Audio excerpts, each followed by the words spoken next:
Kita akan bahas doa dulu. Oke. Nah, doa itu ada dua, Mas Jawa. Doa nafsi itu begini, Mas. Doa itu kalau egoistik, Mas Jawair, itu minta nanti pasti dikabulkan Allah, ya salah. Kalau mintanya dari ego, lah kalau doanya doa orang model-model gini pasti dikabulkan. Gitu. Jadi doa ada dua dan yang dikabulkan Allah adalah yang tadi bisa kita latih dengan riyadhah dengan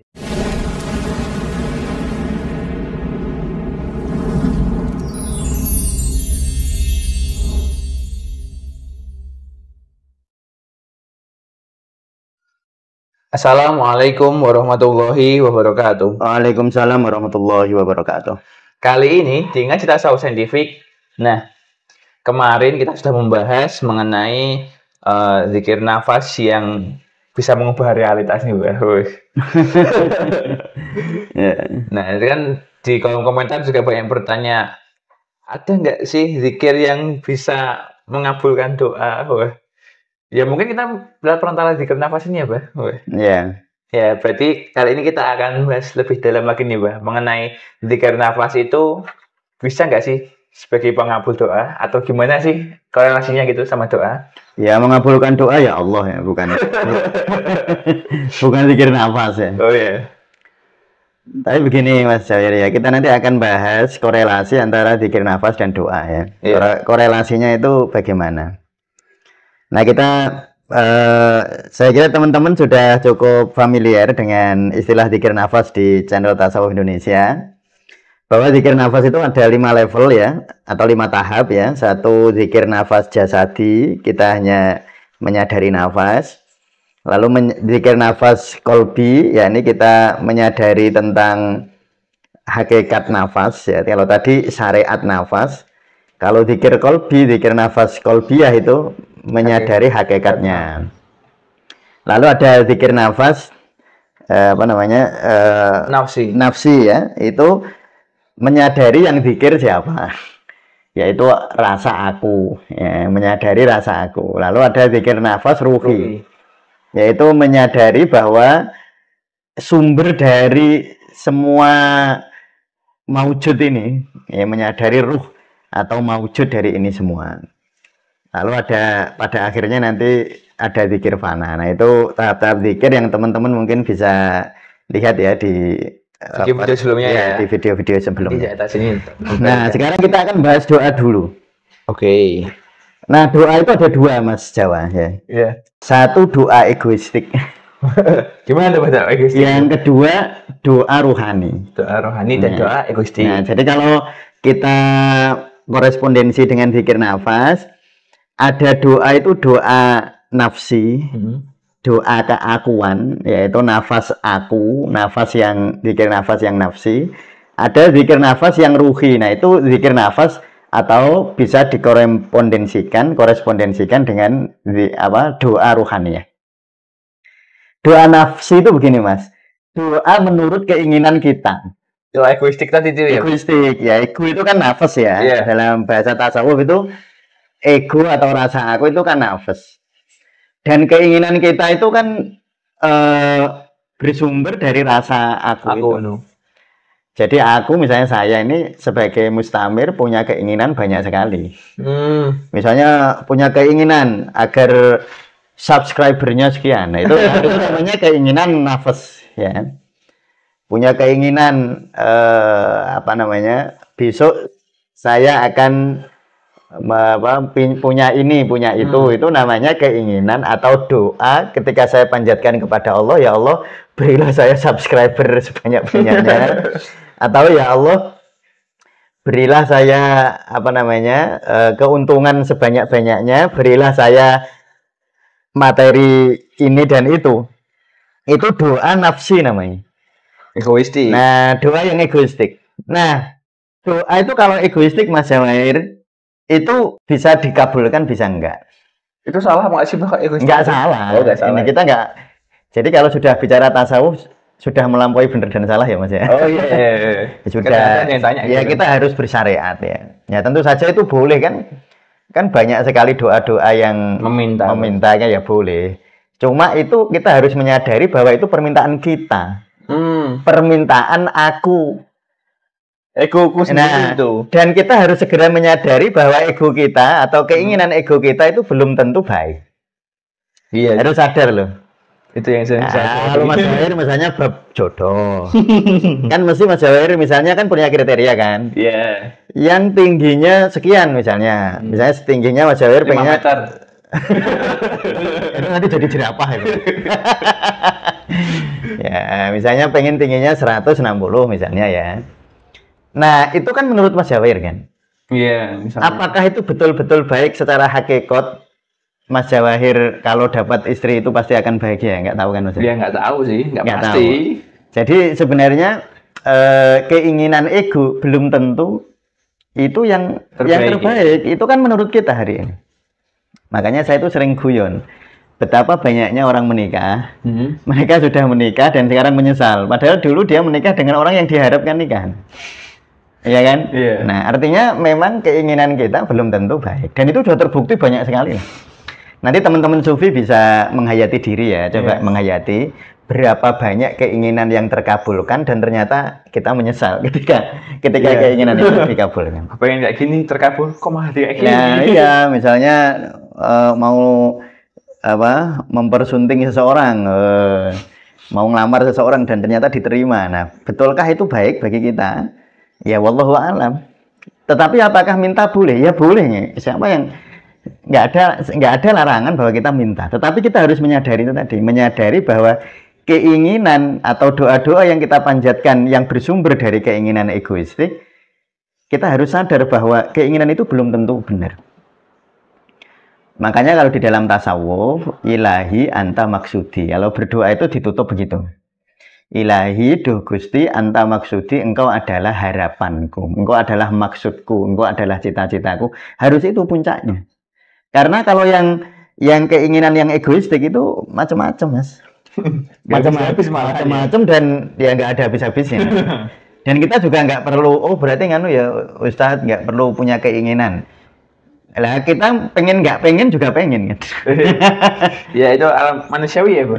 Ya manusiawi, dan kita cukup menyadari dan cukup menerimanya saja bahwa kita ingin gitu. Jadi nggak perlu ditolak dan lalu kita panjatkan kepada Allah itu boleh. Jadi Mas Jawahir berdoa, ya Allah berilah saya nanti istri itu yang tingginya sekian, kulitnya demikian, rambutnya sekian, penghasilannya sekian, bapaknya ini ya, boleh aja buat jurnal itu.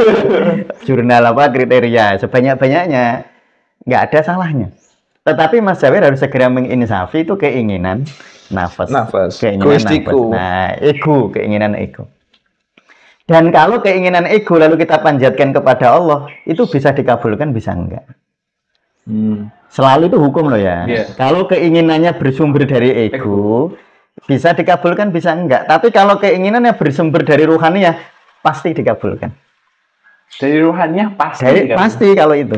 Jadi makanya kalau ditanya apakah zikir nafas itu bisa menjadi salah satu wasilah atau ikhtiar ruhani untuk mengabulkan doa, ya bisa. Tetapi tadi harus dilihat doa dari dua jenis tadi. Nah, doamu berasal dari mana gitu? Apakah ini egoku, nafsiku tadi? Iya, atau berarti keinginan atau doa yang bersumber dari nafas, dari ego, atau keinginan yang bersumber dari diri sejati atau roh-ruhaniyah ini. Yang itu yang kita hayati nanti waktu kita nafas ruhi itu. Waktu zikir nafas di tahap ruhi. Waktu kita zikir nafas di tahap nafsi, kita harus menyadari itu. Jadi ini kalau sudah begini, ini sudah level ketiga, keempat loh ya. Ini sudah melampaui zikir yang pertama ya. Kalau zikir yang pertama kan zikir jasadi, lalu kolbi. Nah, sekarang zikir nafsi. Nah, zikir nafsi harus kita sadari bahwa aku kita itu relatif. Aku kita ini relatif. Relatif itu artinya iso bener iso salah, Mas.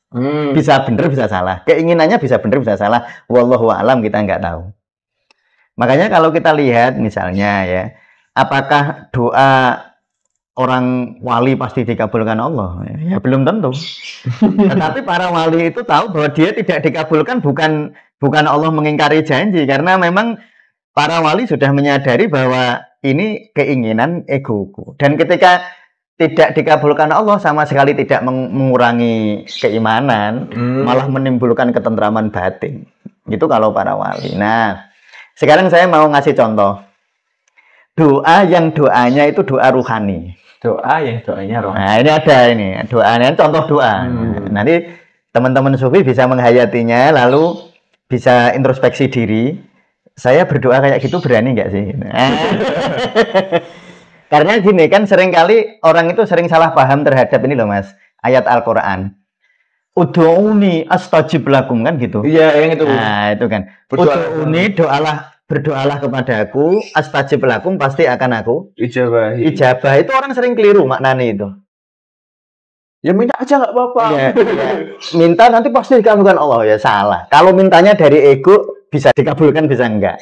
Tapi kalau mintanya dari ruhani ya pasti dikabulkan, itu janji Allah. Jadi janji Allah itu ud'uni astajib lakum. Panggillah aku akan menjawab. Jadi maksudnya begini Mas. Nek yang kamu cari Allah pasti terkabul. Nah, kalau yang mencari Allah, kalau yang dicari materi kriteria tadi ya, kembalikan studi kasusnya Mas Jawahir ya. Kalau kriterianya tingginya sekian, kulitnya sekian, penghasilannya sekian, ya bisa dikabulkan bisa enggak. Tetapi kalau Mas Jawahir yang dicari itu wajah Allah, artinya ridho Allah, ya pasti dikabul. Nah, pasti ya itu ya. Ya pasti kalau itu, karena itu janji Allah. Janji Allah, ud'uni astajib lakum, sudah janji itu Allah. Kalau engkau memanggilku, aku menjawabnya. Kalau engkau datang kepadaku 1 langkah, aku akan mendatangimu 10 langkah. Kalau engkau mendatangiku seberjalan, aku akan menyambutmu dengan berlari. Itu janji Allah kalau itu. Kalau yang dicari Allah, tapi coba Mas Jawahir kalau pas minta, ya Allah berilah jodoh ini. Mas Jawahir coba introspeksi, itu demi ego atau demi Allah? Nah, kan demi karepmu loh. Nah, itu kalau yang kayak gitu ya bisa dikabulkan, bisa enggak. Nah, saya akan ngasih contoh ya Mas ya. Contoh doa ruhani itu begini. Namanya doa Taif. Nanti teman-teman bisa nyari di Google gitu ya. Doa Taif lengkapnya. Itu kan ada agak panjang. Nanti teman-teman bisa nyari dengan beberapa variasi, tetapi sebenarnya ininya sama ya, substansinya. Nah, sama. Begini. Ini inti doanya. Ya, inti doanya. Ila man takiluni. Ini doa Rasulullah waktu di Taif ya, waktu beliau habis disiksa oleh orang Taif, Rasulullah duduk di bawah pohon, lalu Rasulullah berdoa, makanya disebut doa Taif itu. Nah, sebelum Rasulullah berdoa ini ya, saya kasih tahu dulu ini latar belakangnya ya. Itu Rasulullah dilempari batu sama orang Taif, sampai berdarah-darah beliau. Lalu ada malaikat datang Mas, menawarkan kepada Rasulullah, ya Rasulullah, kalau engkau perkenankan akan aku angkat Bukit Taif ini, aku hantamkan kepada orang-orang yang telah menyiksa. Rasulullah nggak mau. Nah, kalau kamu membunuh mereka, lalu nanti yang Islam siapa? Lalu saya dakwah kepada siapa? Mereka itu bukan mereka jahat, mereka nggak tahu aja, kata Rasulullah. Lah ini latar belakang orang sudah ruhaniyah itu Mas. Lah kalau doa orang model-model gini pasti dikabulkan. Nah, tapi doanya itu yang ini nih. Ila man takiluni, habis itu Rasulullah berdoa. Ila ba'idin yatajahamuni, am ila qaribin malakatu amri. Fa illam takun ghadabuna alayya fala ubali. Itu doa Rasulullah. Ya Allah, engkau hari ini mengirimku kepada siapa? Pada orang jauh, artinya musuh-musuh atau pembenci-pembenciku, hater. Lalu mereka menyiksaku, menghinaku, mencaciku, atau mungkin bahkan ada yang berniat membunuhku. Am ila qaribin malakatu amri, atau kepada orang-orang dekat yang akan membantuku. Fa illam takun ghadabuna alayya fala ubali.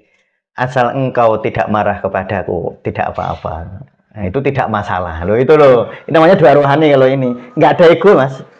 Kan kalau doanya ego, Rasulullah misalnya doa pakai ego, ya Allah hantamkan orang Taif, atau Rasulullah, ya Allah tolong saya lindungi dari orang-orang Taif. Itu doa ego, tapi boleh loh ya. Boleh. Nanti kalau teman-teman sufi baca ada doa kayak gitu, terus jangan disalahkan. Itu sampean jadi podok lirune.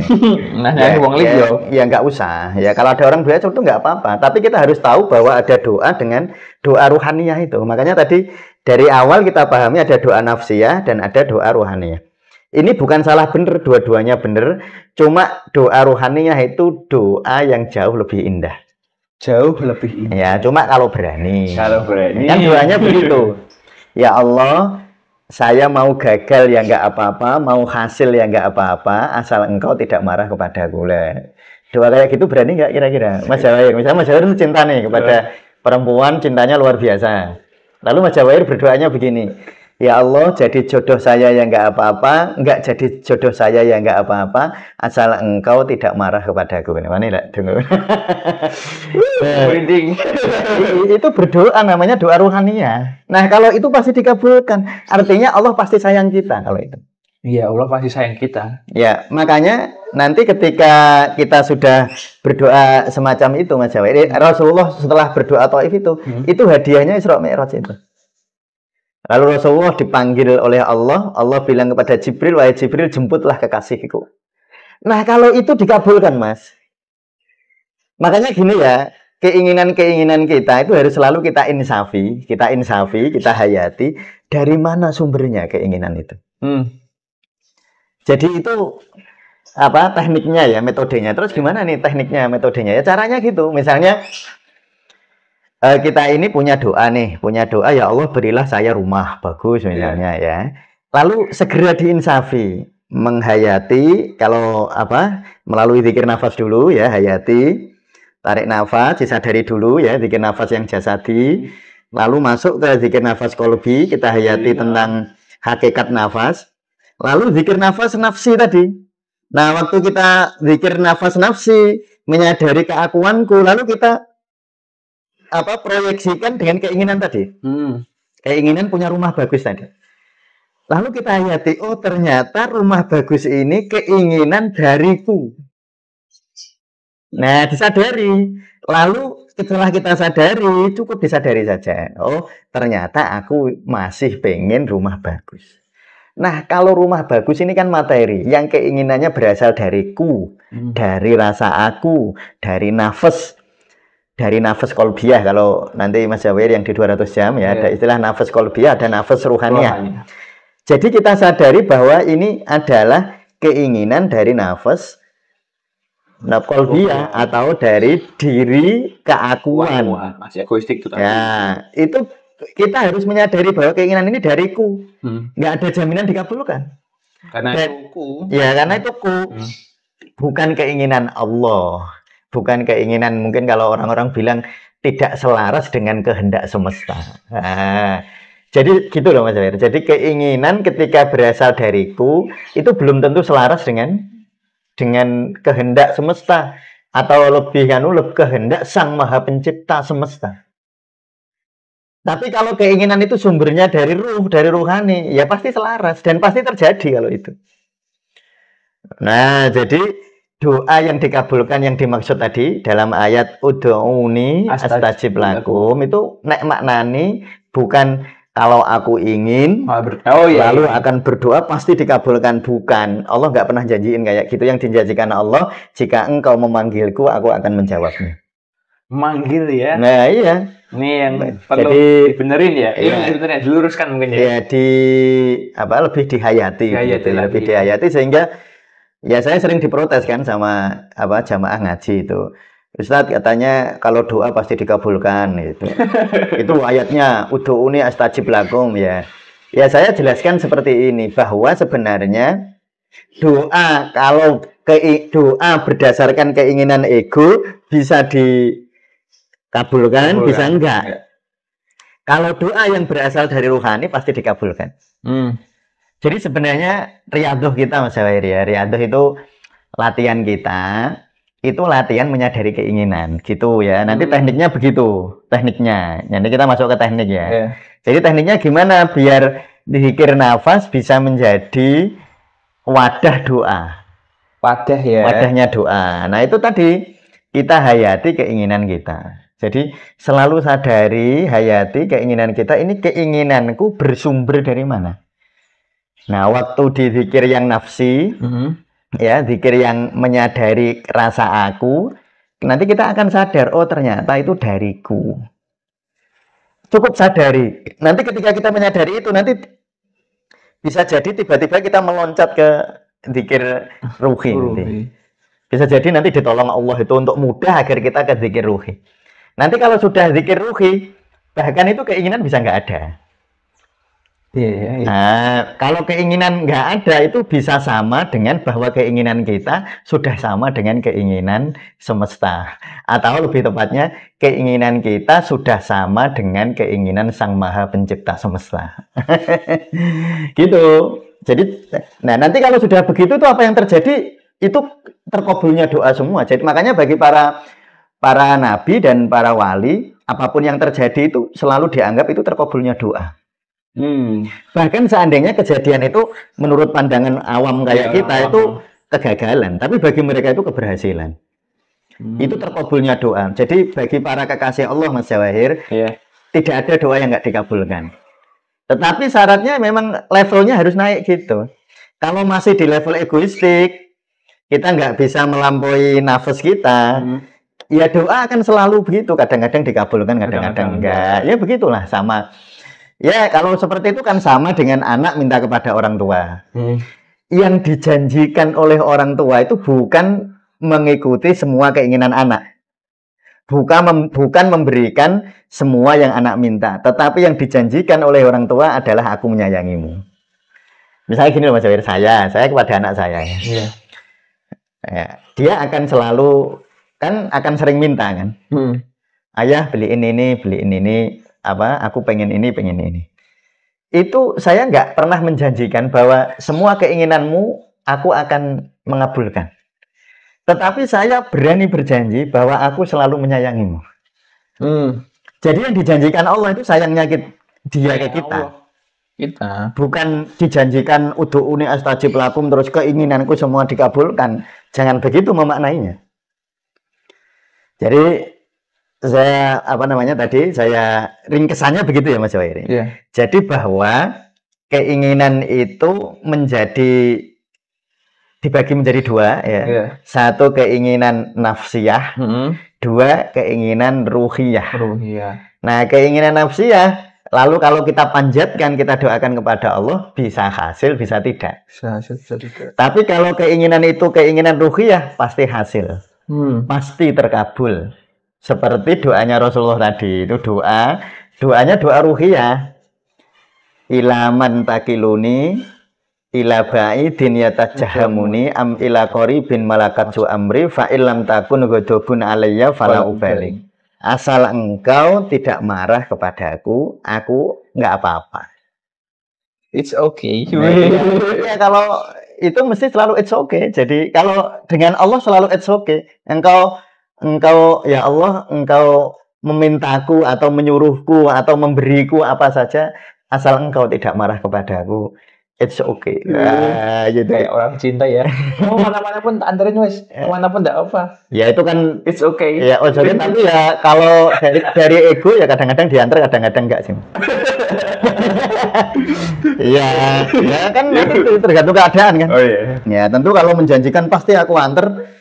Ya nanti kalau ada kebutuhan lain yang lebih penting kan nggak tahu ya. Jadi gitu Mas Jawahir ya. Jadi nanti kita akan breakdown lebih lanjut hubungannya dengan keberlimpahan ya di episode berikutnya. Tapi intinya tadi begitu. Jadi doa ada dua dan yang dikabulkan Allah adalah doa ruhiyah dan atau doa rohaniyah. Yang tadi bisa kita latih dengan riyadhah dengan zikir nafas.